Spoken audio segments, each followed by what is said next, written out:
बिस्मिल्लाहिर्रहमानिर्रहीम। अस्सलाम वालेकुम अज़ीज़ तलबा, कैसे हैं आप लोग। आज मैं आप लोगों की पुरज़ोर फरमाइश पर गालिब का छूतापन जो सबक है उसकी तशरीह करूँगी। शुरू करने से पहले प्लीज़ इस चैनल को लाजमी सब्सक्राइब करें और अपने दोस्तों और रिश्तेदारों में इसको शेयर करें, इसकी वीडियो, और उनको भी जो है ना वो सब्सक्राइब कराएं ताकि हमारी हौसला अफजाई होती रहे। गालिब का छूतापन सबक नंबर 3 है और सनफ़े अदब में जो 1 नंबर का MCQ आता है, मारूज़ी सवाल आता है, उसमें ये आप इल्मी मज़मून भी हो सकता है और तनकीदी मज़मून भी हो सकता है। ये दोनों में से किसी एक मज़मून पर, इल्मी मज़मून, तनकीदी मज़मून या सिर्फ मज़मून के ऑप्शन पर भी जो है ना वो आप टिक लगा सकते हैं। गालिब का छूतापन का मतलब है अनोखा अंदाज, निराला अंदाज। शुरू करते हैं। मीर और सौदा यानी मीर दर्द या मीर तकी मीर और सौदा और उनके मुकल्लिदीन यानी उनके पैरोकार, उनकी पैरवी करने वाले, उनकी तकलीद करने वाले, उनके पीछे चलने वालों ने अपनी गज़ल की बुनियाद इस बात पर रखी, यानी अपनी गज़ल की शुरुआत इस बात पर की है, यानी मीर और सौदा के बाद उनके जो बाकी शोरा आने वाले पीछे शोरा ने अपनी गज़ल जो है ना इस बात पर शुरू की है, या अपनी गज़लियात ये सोच कर लिखी हैं कि जो आशिकाना मज़ामीन जो मोहब्बत भरे, इश्क भरे जो मज़मून हैं, जो उन्वानात हैं, सदियों से यानी सालों से अवलन यानी पहले फ़ारसी और उसके बाद उर्दू गज़ल में बंधे चले आते हैं। यानी या तो पहले जो मज़ामीन लिखे जाते हैं इश्क पर, मोहब्बत पर, वो सालों से या तो फ़ारसी में थे या फिर उर्दू गज़ल में जो है ना वो तरतीब पा रहे थे, यानी उसमें लिखे जा रहे थे। वही मज़ामीन अहले ज़बान की मामूली बोलचाल और रोज़मर्रा में अदा किए जाएँ। यानी उन्होंने क्या किया, उन्होंने कहा कि अहले ज़बान, यानी अहले ज़बान कहते हैं जो ज़बान रखते हैं, जैसे उर्दू के बोलने वाले उर्दू अहले ज़बान कहलाएंगे, इस तरह फ़ारसी के बोलने वाले वो फ़ारसी के अहले ज़बान कहलाएंगे। तो अहले ज़बान यानी कोई भी ज़बान रखने वालों की मामूली बोलचाल, यानी आम जो बोलचाल है, बात करने का जो अंदाज़ है, बात करने की जो गुफ्तगू है और रोज़मर्रा में अदा की जाए, रोज़ाना के मानों में अदा की जाए। रोज़मर्रा कहते हैं रोज़ाना बोले जाने वाले जुमले, जो हम आम बोलचाल बोलते हैं उसको रोज़मर्रा भी कहा जाता है। तो वैसे तो रोज़मर्रा की जो डेफिनेशन है वो है अहले ज़बान की आम बोलचाल को रोज़मर्रा कहा जाता है, यानी जो हम ज़बान बोलते हैं उसमें हम जो रोज़ाना जुमले इस्तेमाल करते हैं उसको हम रोज़मर्रा कहते हैं। तो अहले ज़बान यानी किसी भी ज़बान को बोले जाने वाले रोज़ाना के जुमलों में वो गज़ल लिखी जाए। चुनाचा मीर से लेकर ज़ौक़ तक जितने भी मशहूर गज़ल गो, गज़ल लिखने वाले, गज़ल कहने वाले मिर्ज़ा गालिब के सवा, यानी मिर्ज़ा गालिब के अलावा अहले ज़बान में गुज़रे हैं, यानी जितने भी ज़बान रखने वाले गुज़रे हैं या जितने भी उर्दू दान गुज़रे हैं, या भी फ़ारसी लिखने वाले या उर्दू लिखने वाले किसी भी ज़बान में जो शोरा गुज़रे हैं, उनकी गज़ल में ऐसे मज़ामीन बहुत ही कम निकलेंगे, यानी कम मिलेंगे जो इस महदूद दायरे से ख़ारिज हों, यानी इस छोटे से हिस्से से बाहर हो जाएं। या महदूद कहते हैं, छोटा दायरा कहेंगे, वैसे सर्कल को तो आप उसको हिस्सा भी कह सकते हैं, और ख़ारिज का मतलब निकल जाना, यानी जो इस महदूद दायरे से ख़ारिज हों, यानी छोटे से हिस्से से बाहर निकल जाएं या इस नुक्ते से बाहर हों। इनकी बड़ी कोशिश ये होती थी कि जो मज़मून पहले मुतअद्दिद तौर पर बंध चुका है, यानी जो मज़मून पहले बहुत दफ़ा या कई बार लिखा जा चुका है, वही मज़मून या वही उन्वान ऐसे बलीग़ असलूब में अदा किया जाए, यानी बामानी गुफ्तगू या बामानी गुफ्तगू के अंदाज़ में या तरीक़े में या बामानी जुमलों में अदा किया जाए, लिखा जाए, या बामानी तरीके से लिखा जाए या बामानी अंदाज से लिखा जाए कि तमाम अगली बंदिशों से सबकत ले जाए। यानी तमाम, यानी वो सारी की सारी जो पहली रुकावटें थीं, साठ से पहले जो पाबंदियाँ थीं, उससे बाज़िलीन उससे अलग हो, यानी जो भी लिखा जाए वो पहली वाली रुकावटों या पाबंदियों से बिल्कुल अलग हो जाए, उससे बाजी ले जाए, यानी बिल्कुल मुनफरिद अंदाज, हम इसको लिख सकते हैं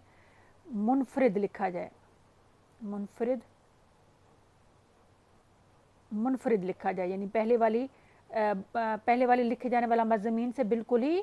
मुनफरिद हो, अलग हो, उससे बाजी ले जाए। बंदिश कहेंगे, आप रुकावट भी कहेंगे या पाबंदियां भी कह दें, पाबंदी। बरखलाफ, इसके उलट, ये इसके बरक्स, इसके मिर्ज़ा ने अपनी, इन सब बातों के उलट मिर्ज़ा ने अपनी गज़ल जो है उसकी इमारत या अपना जो काम, गज़ल इमारत तो वैसे बिल्डिंग को कहेंगे या उस तरह, या उस जो काम करने का जो आगाज़ है दूसरी बुनियाद पर कायम की है। यानी अब इसको हम लिख सकते हैं कि इसके उलट मिर्ज़ा ने अपना काम जो है ना वो दूसरे तरीके से शुरू किया है। ठीक है, इन लोगों का अंदाज़ डिफरेंट था, लेकिन जो मिर्ज़ा का अंदाज़ लिखने का था वो बिल्कुल एक अलग तरीका था। तो हम इसको आराम से लिख सकते हैं कि इसके उलट मिर्ज़ा ने अपने गज़ल का जो आगाज़ है वो दूसरे तरीके से किया है, या उसकी इब्तिदा मुनफरिद तरीके से की, अलग तरीके से की है। इनकी गज़ल में ज़्यादातर ऐसे अछूते यानी अलग, मुनफरिद, निराले मज़ामीन पाए जाते हैं, उन्वान पाए जाते हैं, जिनको और शोरा की फ़िक्र नहीं, यानी जिनको बाकी जो शायर हजरात हैं उनकी सोच ने बिल्कुल मस नहीं किया, इनको ख़त्म नहीं किया, उनको अलग नहीं किया।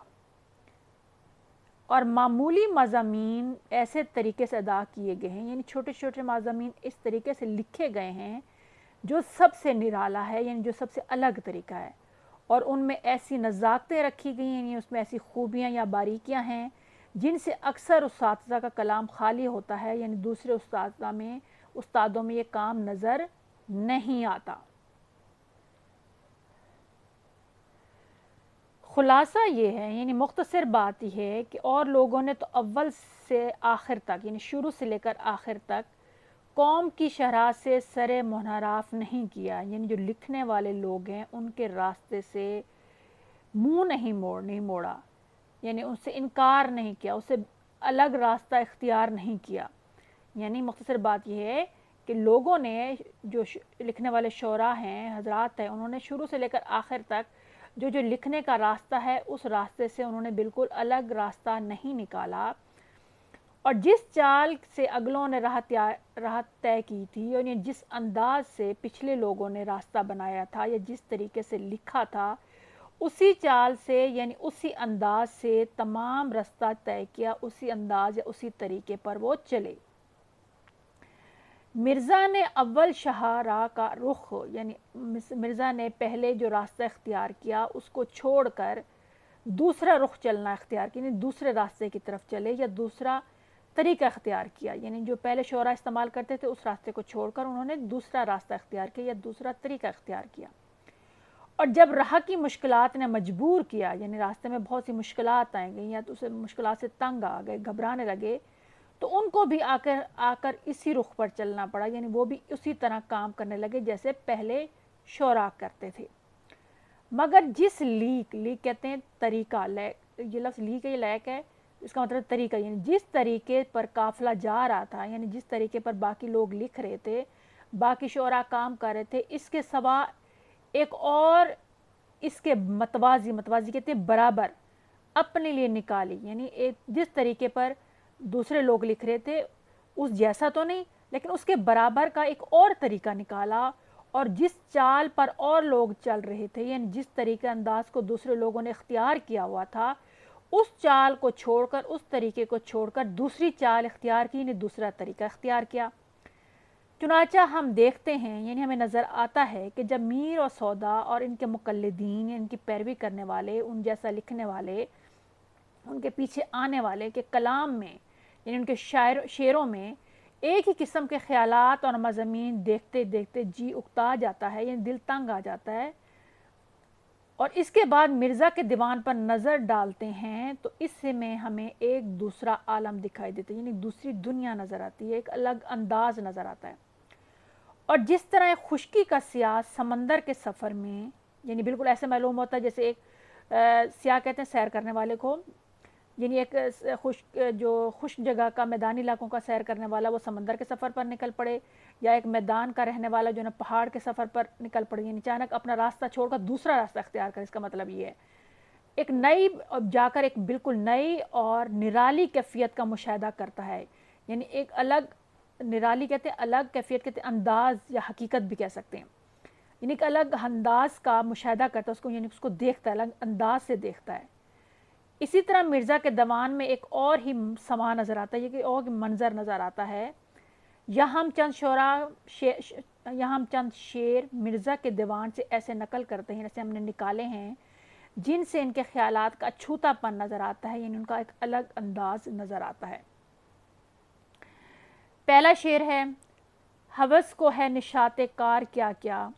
نہ ہو مرنا تو جینے کا مزہ کیا۔ ہوس کہتے ہیں لالچ کو، کسی کی طرف بہت زیادہ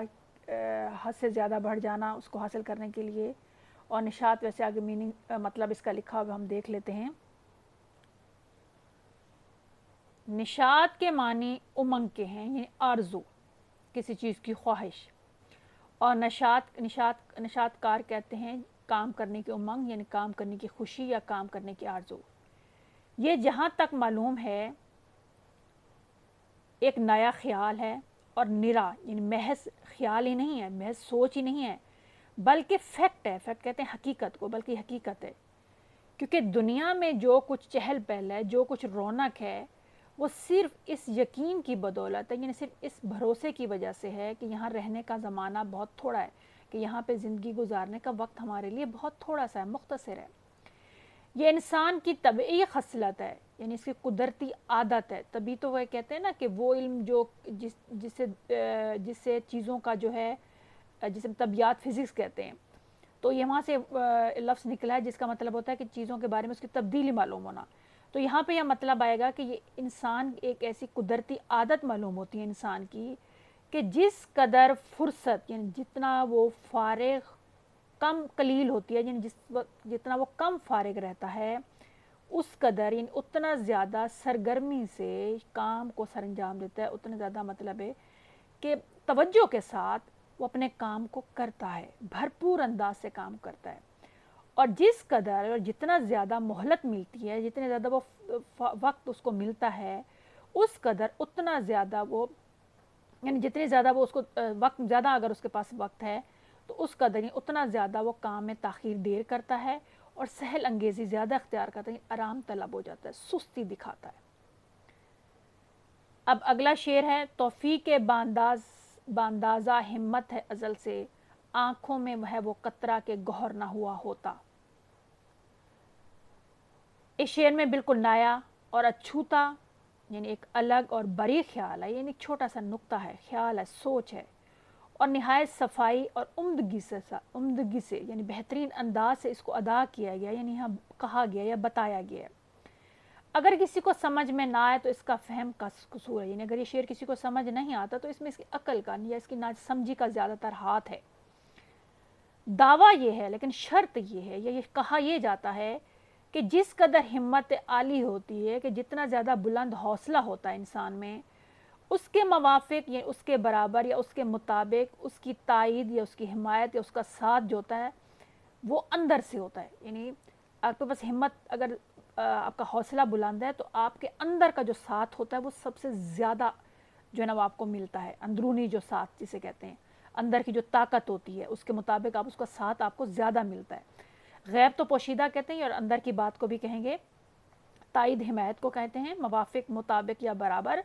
یعنی جس قدر انسان میں حوصلہ زیادہ ہوتا ہے یا حوصلہ کرنے کی ہمت یا حوصلہ بلند ہوتا ہے، اسی کے مطابق جو ہے نا اس کے اندر سے جو ہے نا اس کی حمایت یا اس کا ساتھ انسان کا جسم یا اس کی طاقت زیادہ ساتھ دیتی ہے۔ اور ثبوت یہ ہے کہ قطرہ اشک یعنی آنسو کا ایک قطرہ جس کو آنکھوں میں جگہ ملی ہے، یعنی اندر کا جو دکھ درد ہے وہ آنکھوں سے باہر نکلنے لگتا ہے، اس کو آنکھوں میں ایک جگہ ملی ہے اس قطرے کو، اگر اس کی ہمت یعنی اگر اس کی طاقت جبکہ وہ دریا میں تھا، یعنی یہ قطرے کی ہمت ہے کہ جب وہ دریا میں تھا تو موتی بننے پر کانے تھا، یعنی صرف موتی ہی بن سکتا تھا، موتی بننے پر ہی، کانے کا مطلب راضی ہوتا ہے یا جو مل جائے اس پر آپ خوشی کا اظہار کریں، تو یعنی وہ دریا میں تھا تو ایک موتی ہی بن سکتا تھا۔ تو اس کو جیسا کہ ظاہر ہے یعنی جیسا کہ نظر آ رہا ہے، یہ درجہ یعنی آنکھوں میں جگہ ملنا حاصل نہ ہوتا. یعنی اگر وہ دریا میں سمندر میں دریا میں ہوتا تو صرف موتی بن سکتا تھا، لیکن اب اس کا مقام اتنا ہو گیا ہے کہ اس کو آنکھوں میں جو جگہ ملی ہے اس کو وہ سمندر میں نہ ملنے کے برابر تھی، یا جو اس کو دریا میں جو اس کو جگہ موتی بننے کی ملی تھی، اگر آنکھوں میں ہوتا، آنکھوں میں جگہ جو ملی ہے وہ دریا میں نہ ہونے کی وجہ سے نہ ملتی.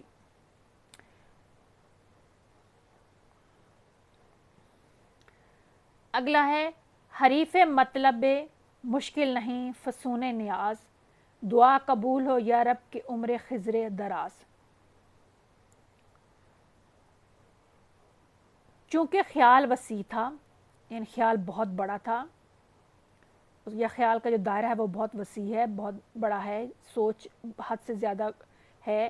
اور مضمون مطلع میں بندھنے کا مقتضی تھا، اور جو وہ لکھنا چاہ رہے ہیں وہ مطلع میں ہونے کے لیے کافی ہے. مقتضی کا مطلب ہوتا ہے تقاضا کرنا، خواہش کرنا، یعنی جو وہ سوچ رہے ہیں اس کو مطلع میں ڈالنا ان کی خواہش تھی، یا مضمون بہت بڑا، ان کی سوچ حد سے زیادہ ہے، وسیع ہے مرزا غالب کی، اس لیے جو مضمون کا جو عنوان ہے وہ مطلع میں خواہش کے مطابق مطلع میں اس کا ہونا بہت ضروری تھا. اس لیے پہلا مصرع اردو روزمرہ سے کس قدر بعید ہو گیا ہے، یعنی عام جو روزمرہ میں استعمال ہونے والے مصرع ہیں اس سے بہت دور چلا گیا ہے، کہ اس کی ابتدا مختلف انداز سے ہوئی ہے اس مصرع میں، مگر بالکل ایک نئی شوخی، یعنی ایک بالکل نئی شرارت، نیا انداز جو شاید کسی کو نہ سوجی ہوگی، یعنی کسی کو کے دماغ میں نہیں آئی ہوگی. اس میں شاعر کہتا ہے کہ کسی مشکل مقصد کے حاصل ہونے میں تو عجز و نیاز کا منتر کچھ کام نہیں دیتا. یعنی کوئی مقصد حاصل کرنا ہو، کوئی سی کام کو مکمل کرنا ہو تو اس میں عاجزی اختیار کرنا جو ہے وہ عاجزی اختیار کرنا